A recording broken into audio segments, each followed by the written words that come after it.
갈림길 윤석열 선택은 오늘 윤석열 검찰총장이 추미애 법무부 장관의 수사지휘권 발동과 관련한 전국 검사장 이상급 간부들의 회의 결과를 보고받는다고 합니다. 이미 보고를 받았다는 얘기도 있고요. 이 검사장 회의에선 재고를 요구해야 한다는 의견이 나온 걸로 알려지고 있는데 먼저 최소영 평론가님, 네. 윤석열 검찰총장에게 지금 이 앞에 있는 선택지 어떤 게 있는 겁니까?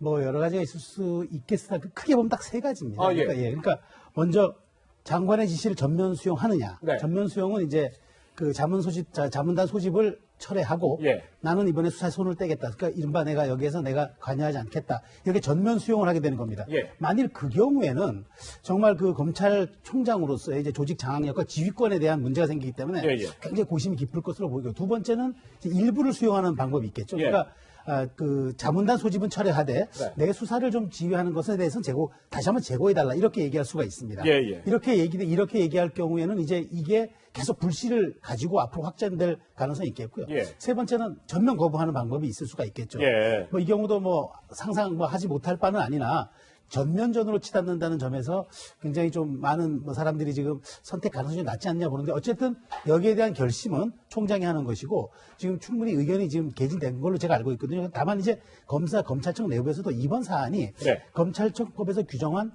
법무부 장관과 검찰총장의 어떤 관계를 해석하는 어떤 하나의 그 선례가 될 수 있다는 점에서 예. 굉장히 고심이 깊은 것 같습니다. 네, 저희가 선택지 중에 뭐 사퇴 얘기도 뭐 아까 그래픽에 나왔는데 우리 최소영 평론가님은 사퇴는 선택지 아예 없다 이렇게 저는 보고 있는 그렇게 거군요. 생각합니다. 예. 추미애 장관이요, 지금 의견 수렴을 하고 있는 검찰에게 경고성 발언을 SNS를 통해서 하기도 했는데요. 뭐 검사장들은 흔들리지 말고 검찰 조직 모두가 오직 국민만을 바라보고 올바른 길을 걸어갈 수 있도록 해달라라는 뭐 본인의 메시지를 전달하기도 했는데, 여러 가지 선택지 중에서 의원님, 윤 총장이 재고를 만약에 요청할 경우에 이런 분위기라면 사실 받아들이지 않을 가능성이 높잖아요, 장관이요. 그렇다면 권한쟁의 심판을 청구할 수도 있다, 이런 얘기가 나오는데, 이 권한쟁의 심판이라는 게 우선 뭡니까? 그러니까 헌법에 보면 예. 입법부, 사법부, 행정부, 또 행정부 안에서 각 부처들이 다양하게 있지 않습니까, 보면. 그러니까 기관을 달리하는 각각의 기관들끼리 서로 간에 이게 내 권한이냐 너의 권한이냐 예. 이견이 있을 경우에 헌법재판소에다가 누구의 권한인지를 좀 명확히 판명해 주십시오라고 소송을 하는 것이 이제 권한쟁의 이제 심판이거든요, 보면. 예.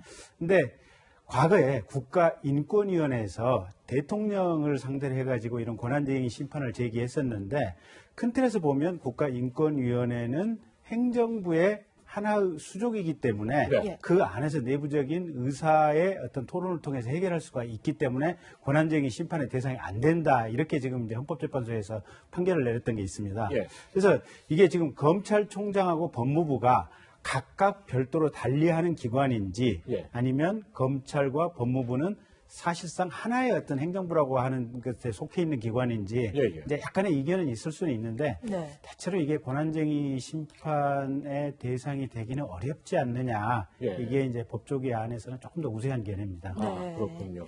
일단 뭐 윤석열 검찰총장이 어떤 결론을 낼지 참 지금 궁금한 상황인데, 사실 이번 사태가 벌어지고 이 검사장급 이상 회의를 한 뒤에 추미애 법무부 장관만큼이나 이 사람의 입장이 굉장히 주목을 받는데, 바로 직전 법무부 장관인 조국 전 장관입니다. 조국 전 장관이 또 SNS에 이번 사건 글을 올렸더라고요. 일단 어떤 글을 올렸나요? 그러니까 이 조국 전 법무부 장관이 네. 장관직을 총장이 거부한다. 이거는 헌법과 법률 위반에 아주 명백하고, 그다음에 예. 통제를 받지 않는 검찰총장은 그야말로 검찰 파쇼 체제를 도입하는 거다. 예. 뭐 이런 식의 이제 아주 맹비난을 한 거죠. 예, 그러네요. 그런데 이제 이런 겁니다. 그러니까 조국 전 법무부 장관이 사실 자기가 과거 했던 말과는 지금 워낙 다르기 때문에 지금 또 논란이 되고 있는 거거든요. 뭐가 다른 거죠? 그러니까 이 과거에는 부당한 지시에는 예. 항명은 그게 의무라고 얘기를 했었습니다. 예, 예. 근데 지금 와가지고 지휘가 뭐 이게 온당하지 않은지도 따지지도 않은 채 그걸 거부하는 거는 이게 검찰의 파쇼 체제라고 얘기하니까 지금 밖에서 비난이 나오는데, 법률 용어의 금반원의 원칙이라는 게 있습니다. 그러니까 이게 뭐냐면은 과거에 했던 말과 앞으로 나중에 했던 말이 다를 경우에는 예, 예. 이것은 그렇게 행위를 하지 못하는 것으로 치는데, 법률 전문가인 조국 전 법무부 장관이 지금 이런 행위를 한다는 점에 대해서 굉장히 사실 좀 어떤 공감인지 능력이 좀 떨어지는 것 아니냐. 그리고 이 사회 분위기에 잘 판단하지 못하는 것 아니냐. 이런 사실 비난이 좀 일각에서 제기되고 있는 겁니다. 네. 제가 조금 이제 보충해서 설명을 드리면요. 예, 예. 이게 조 전 장관께서 이 얘기를 일부러 그냥 숨기고 안 하신 건지 네. 아니면 이 논점을 간과한지 모르겠지만 네. 실은 검찰 전체가 진보 정권이건 보수 정권이건 가리지 않고 네. 이게 선출된 권력에 의해서 항상 통제를 받고 있습니다. 예, 예. 그러니까 법무부 장관이 6개월이나 1년에 한 번씩 인사하잖아요, 보면. 그렇죠. 지난번에 1월 달에 인사하면서 실은 지금 현 정부의 불편한 수사를 했던 검찰 고위 간부들 다 그냥 지방 한직으로 날려보냈던 거 아니겠습니까? 아, 예, 예. 그래서 사실은 검찰에 대한 통제는 대통령 또 이 대통령을 대리한 법무부 장관에 의한 인사권이라는 이 형태로 해가지고 1년 365일 상시 작동하고 있습니다. 예. 그래서 사실은 이 통제 하에 있는 거고 그러다 보니까 이게 이 인사권 안에 들어가 있다 보니까 검찰이 이게 항상 수사를 하는 과정 속에서 너무 종속이 될 수 있다. 그런 우려 때문에 실은 검찰총장에게 약간은 좀 독자적인 수사권, 수사 지휘권을 부여를 했던 것인데 예, 예. 조 장관께서 글을 쓰시는데 그런 부분은 지금 맥락 속에 안 집어넣었다라는 것이 좀 유감이죠. 네.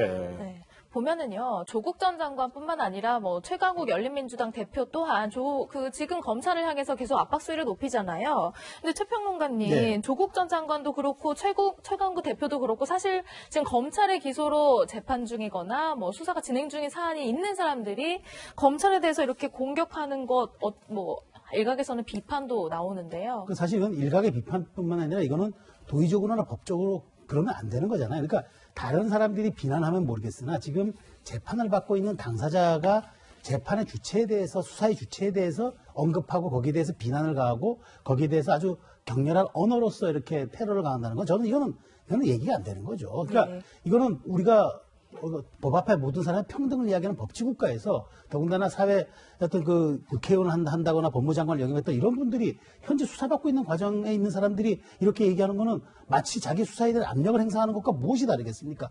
이런 점에서 이거는 상식에 괴해서 완전히 반하는 거기 때문에 이 점은 아마 전 논란의 소지가 없을 거라고 봅니다. 예.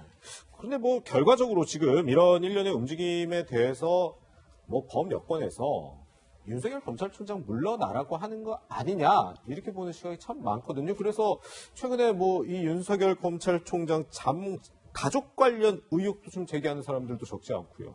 그러니까 지금 황희석 의원인가요?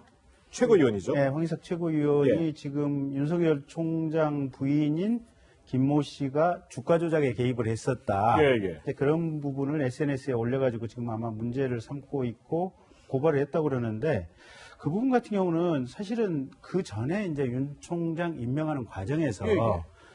민정수석실에서 인사검증 과정에서 또 국회 인사청문회를 거치면서 그냥 별 문제 없는 걸로 결론이 났었다는 거고 그렇죠. 애시당초 이 부분이 경찰에서 내사를 했었는데 예. 사실은 큰 틀에서 이게 주가 조작 자체가 성립되기 어렵다. 그리고 그 피내사자 대상 속에는 윤 총장 그 부인도 안 들어있었다는 거예요, 보면. 그래서 쉽지 않은 사건을 가지고 지금 꺼내는 거고. 네, 네. 제가 볼 때는 지금 이 상황이 정무적으로 보면 네.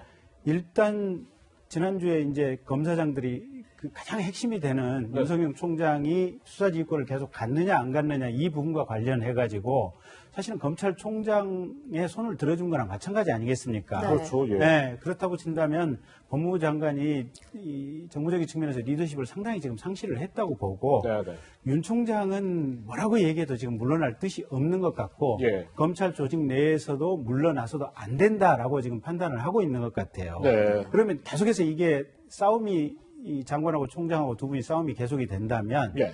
국민이나 언론이 보기에도 불편하고 예, 예. 또 사실은 나라가 이게 제대로 돌아가는 것이냐에 대한 의구심도 들 수 있는 측면이고 네.